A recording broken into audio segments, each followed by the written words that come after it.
The following story was written as part of a fully online writing class designed and taught by author Meagan J. Meehan. The stories from this class were subsequently printed in an anthology series titled Wicked Writing Volume 1, courtesy of Stitched Smile Publications.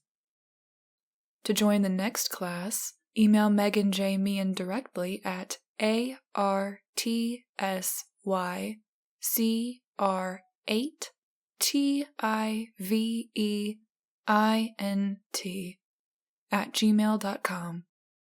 To purchase a copy of the book, visit its Amazon page, linked in the description below. And to learn more about Stitched Smile Publications, visit their official website at www.stitchedsmilepublications.com. Thank you for listening. Thank you to Meagan and her authors, and enjoy the story.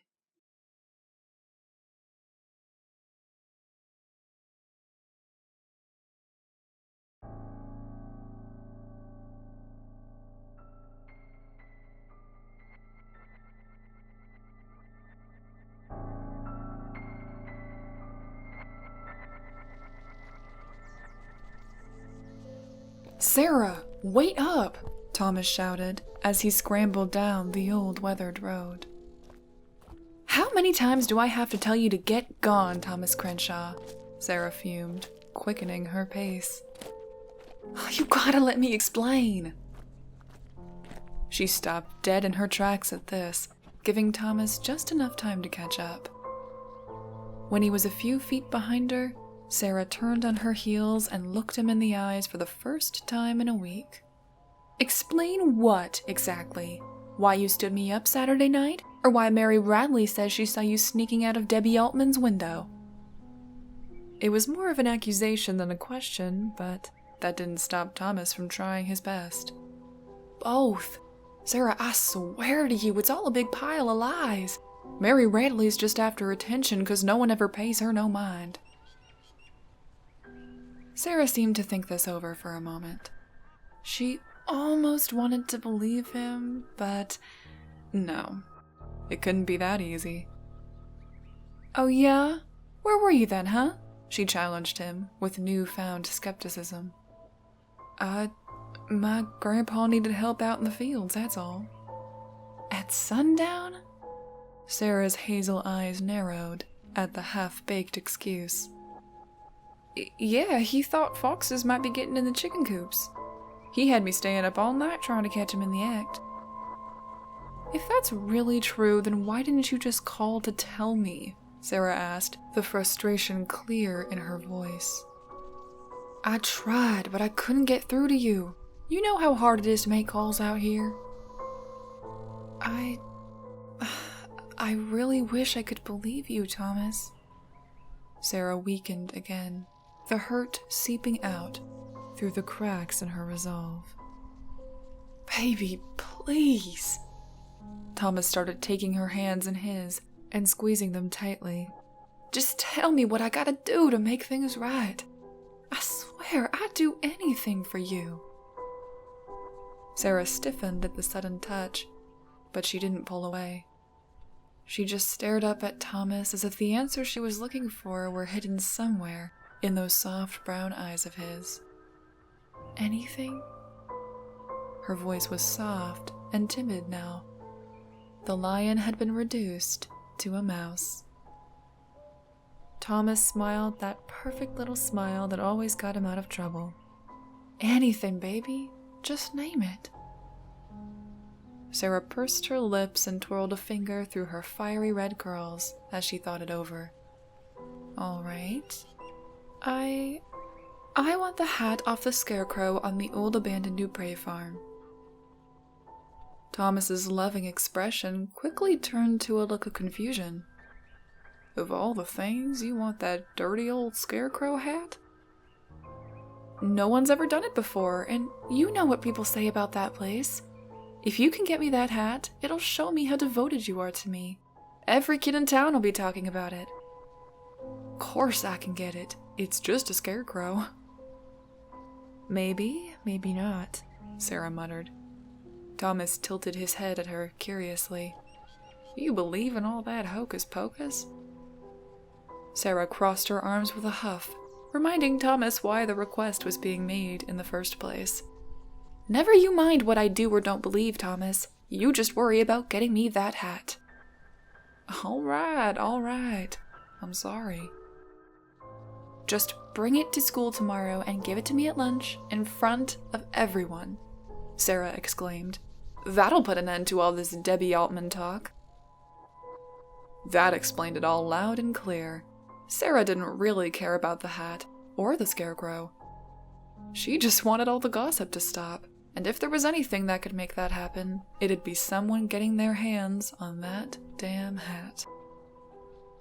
All right, baby, I'll get it done. I love you, you know? I gotta get home, Thomas. See you around, was all he got in response, as Sarah left him alone on the empty old stretch of road. He sighed and started his walk to the Dupre farm. Guilt swelled up like a knot in his stomach. The truth was, he had indeed been unfaithful. He still loved Sarah, or at least he thought he did, but he was eager and hormonal, and like many boys his age, he still had needs and urges. Sarah wanted to do the proper Christian thing and wait, something Thomas had agreed with at first, but as time went on, he found this arrangement increasingly frustrating. Then Debbie came along. Sweet, easy Debbie. She made everything so much better for a time. It was never serious. They both understood that perfectly. They'd sneak off and have their fun, and with his needs satisfied, Thomas was a much more agreeable boyfriend to Sarah. It went on like that for a month. Thomas was happy, Debbie was happy, and Sarah was happy too. That is, of course, until she, along with the entire school, found out what Thomas was doing. Now everything was so messy, and Thomas was beginning to realize what a mistake it had all been. He continued to think that fact over as he made his way to the old farm. It was a way he knew very well, actually. His grandfather's land was right next to the Dupres. Thomas could remember spending many restless nights staring out of his bedroom window, wondering if that old Scarecrow was out there watching him. But he wasn't a child anymore. Now he saw that Scarecrow for exactly what it was: straw and cloth and dust, nothing more. As Thomas finally made it to the small wooden fence that separated his family's land from the Dupres, he found himself more worried about the possibility of a snake bite rather than any old Scarecrow. The Dupres' land was truly an eyesore. An unruly jungle of grass and weeds sprung up from every inch of the property, the worst of it stretching to 2 feet in height. Thomas didn't want to think about all the different types of nasty critters that could be waiting for him in there. He reminded himself that he was doing this for Sarah, and, with a big gulp of courage, he started to climb over the fence. Unfortunately, he only managed to get 1 foot onto the property before a strong, leathery hand grabbed him by the collar of his shirt, and a rough, crackling voice rang out from behind him. "Thomas!" the boy's grandfather shouted loudly, nearly sending Thomas jumping out of his own skin. "What in the hell do you think you're doing, boy?" Thomas tried to fight, but despite his age, the old farmer was much stronger than he was. He wriggled in vain as his grandfather dragged him into the house.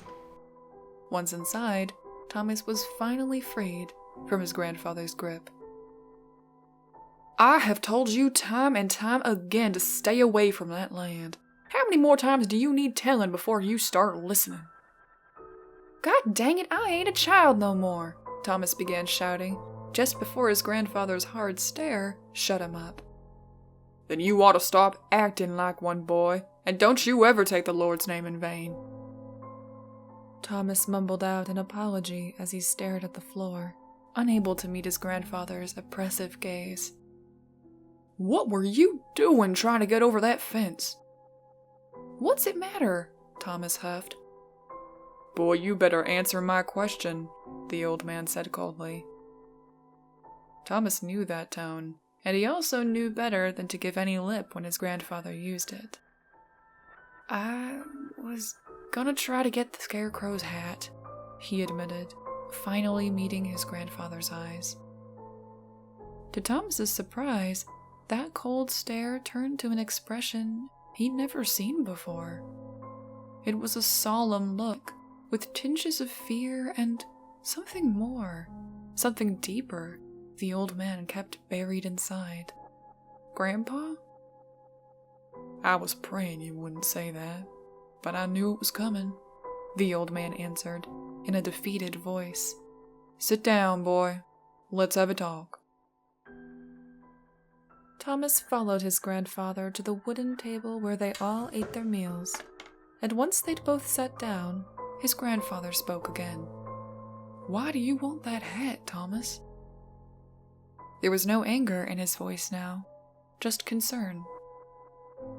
I messed things up real bad with Sarah, and she said giving her that hat's the only way I can make it right. Thomas was surprised by his own honesty. He hadn't wanted to tell his grandfather any of it, but it just seemed to spill out.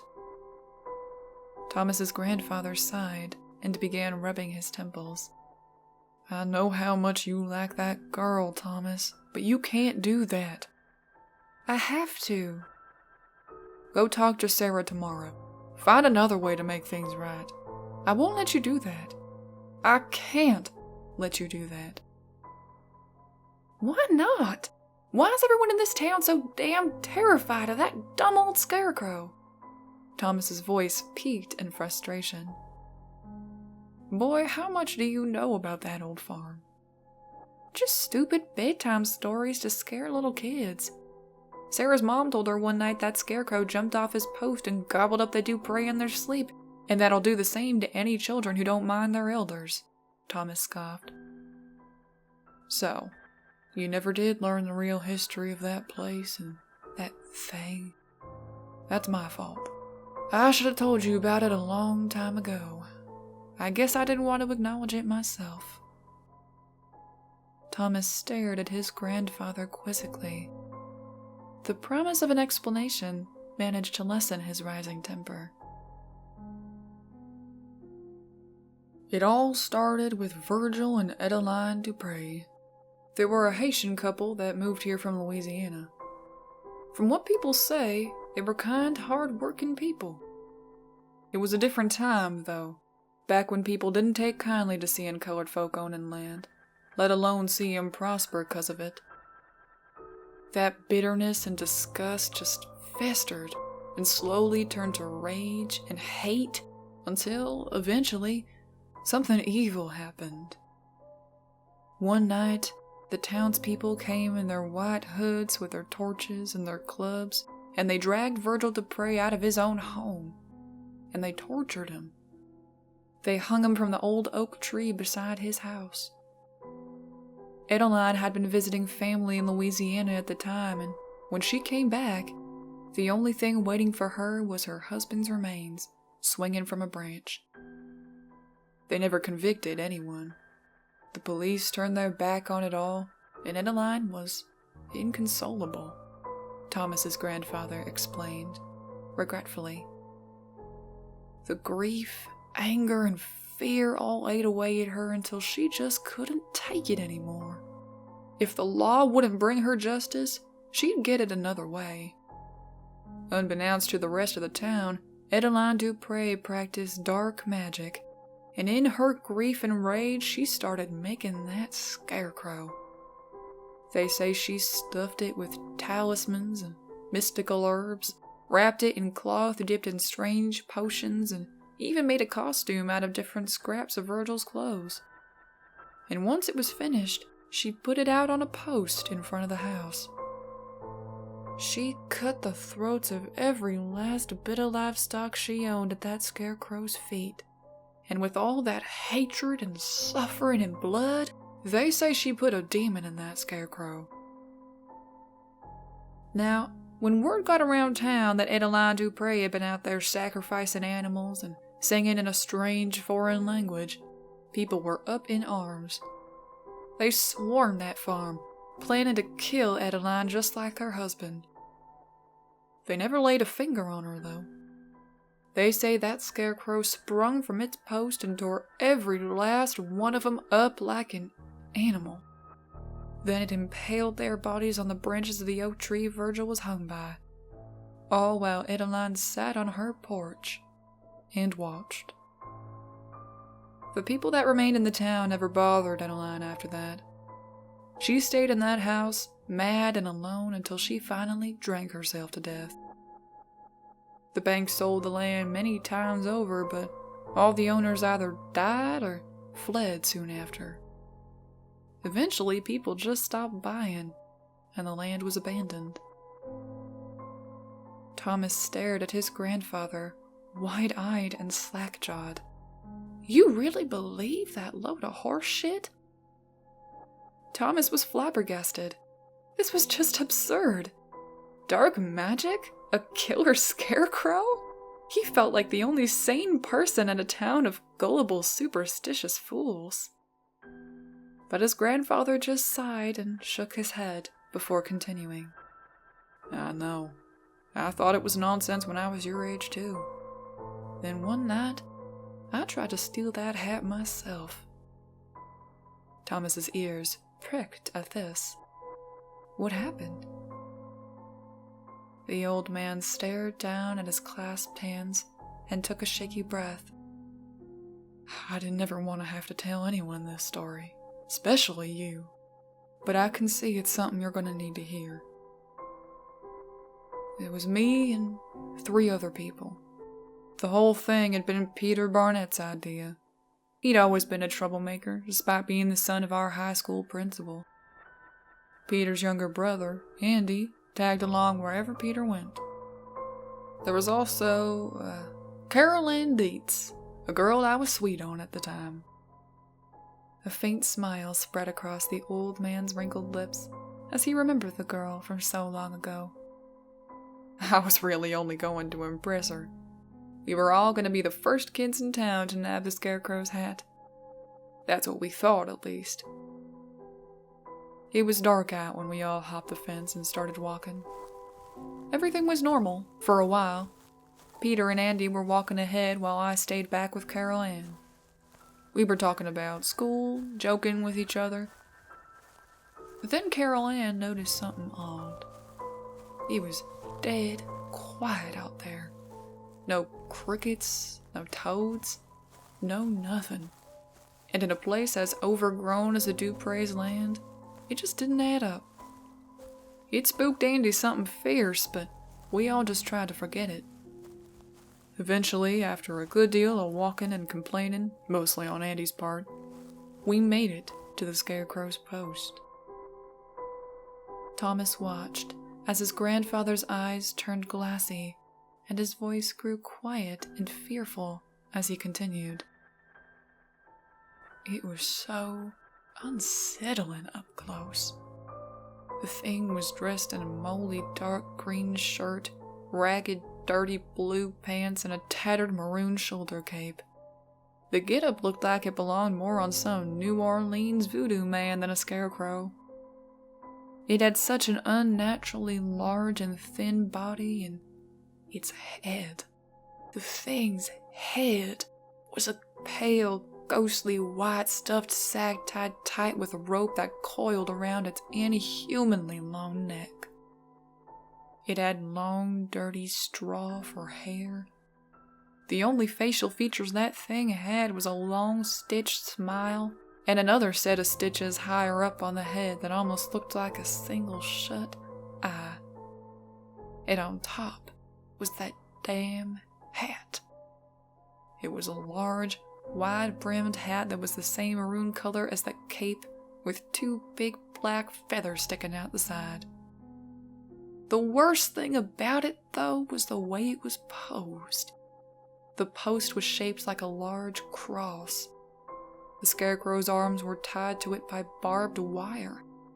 Its head was resting on its shoulder like some sick mockery of the crucifixion.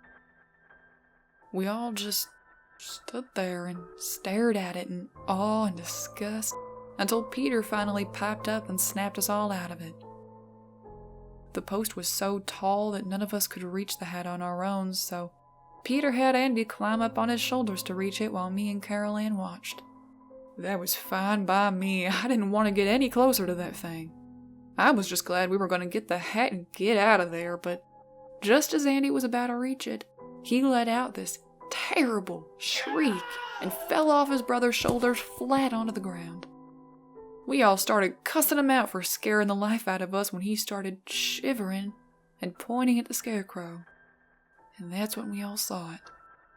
The thing was staring at us with a big, bloody, red eye. The damn thing had an eye! It lifted its head off its shoulders with an awful cracking noise and just stared down at us with that single, piercing red eye. Then it opened its mouth with a wet, tearing noise and took the shrillest, most bone-chilling breath of air I've ever heard in my life. It was as if it hadn't used its lungs in decades. The thing started to jitter and writhe on that post until 2 hands burst out of its sleeves. It didn't even have human hands. They looked more like giant crow's feet. I can still remember the way it wiggled those 3 sharp clawed fingers. And once it sprouted those hands, its back started to throb and pulse like its arms. Then a pair of big, feathery black wings burst out of the thing's back. None of us moved a muscle the entire time. You may think us stupid for not bolting the moment that thing started to move, but understand this. Until you see what I have, boy, you'll never understand what that kind of terror does to your body. We were all paralyzed, and as much as our minds screamed for us to run, our legs just wouldn't listen. All we could do was watch like the helpless things we were. As the barbed wires started to unravel and the monster dropped from its post, its body making more of those sickening cracks and pops as it stood, Andy managed to let out one more shriek that somehow freed us of our paralysis. The thing wrapped a large, clawed hand around the boy's head and leaped into the air, carrying Andy up with it. We were all in hysterics, Peter especially. He was screaming and crying, calling out Andy's name and begging for him back. Carol Ann was just mumbling to herself with this foggy look on her face. And all I can remember was screaming at the top of my lungs that we had to run. Eventually, the 2 of them realized I was right, so we ran as fast as we could. Well, we didn't make it very far before Andy's body fell from the sky in front of us.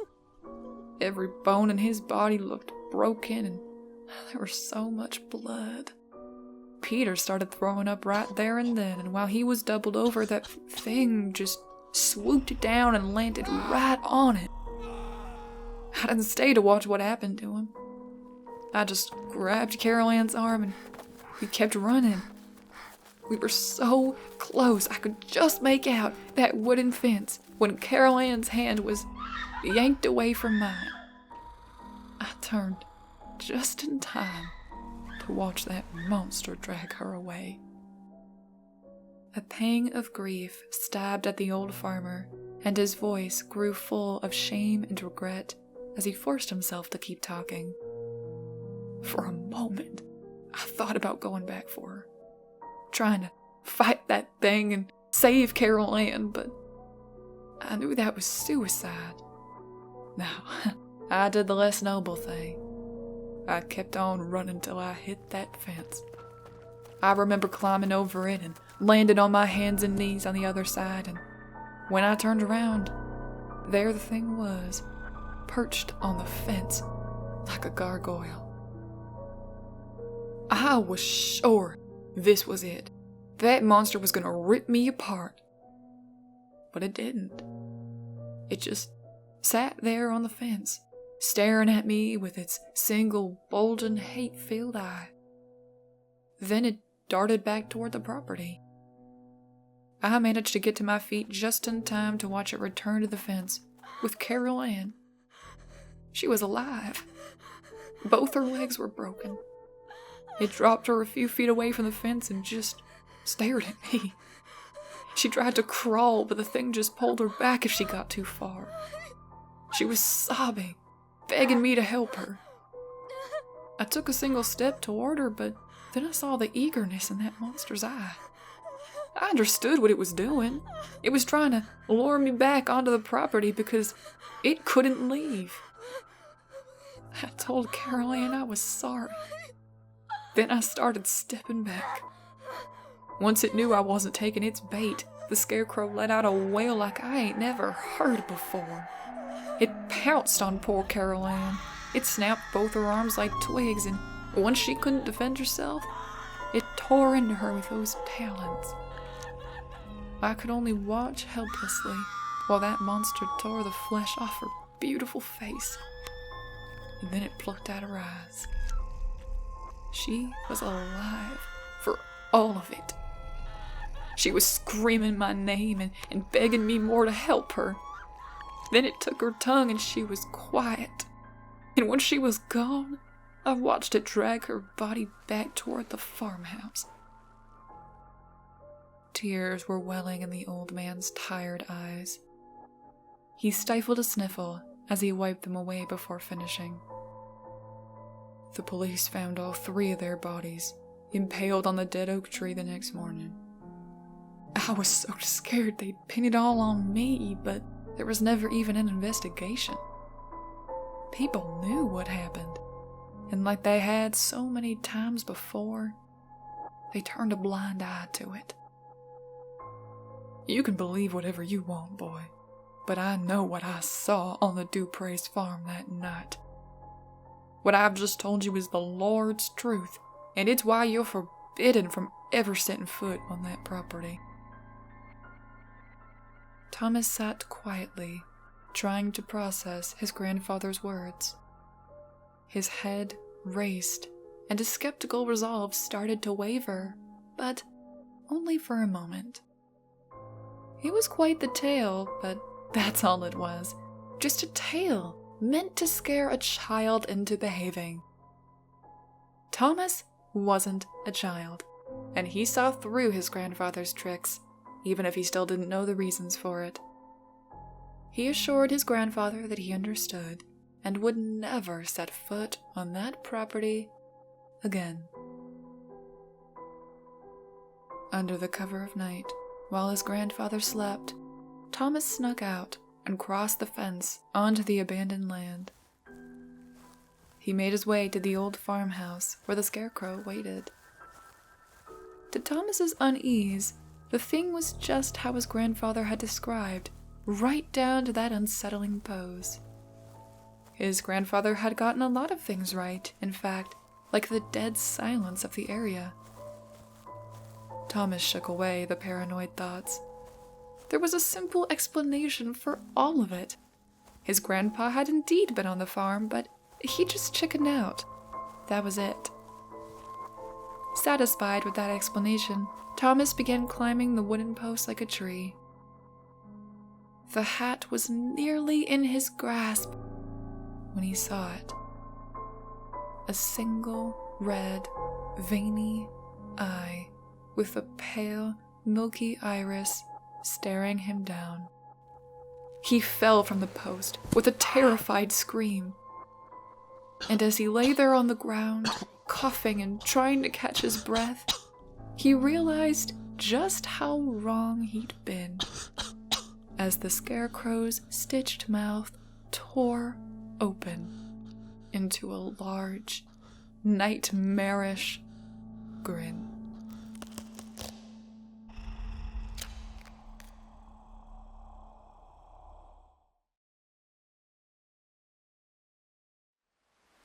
A huge, huge thank you to all of my poltergeists. Bobby Tripp, Calderin, Cheryl Meredith, Gary, and Spirit Father. As always, your support is so appreciated, and thank you from the very bottom of my heart.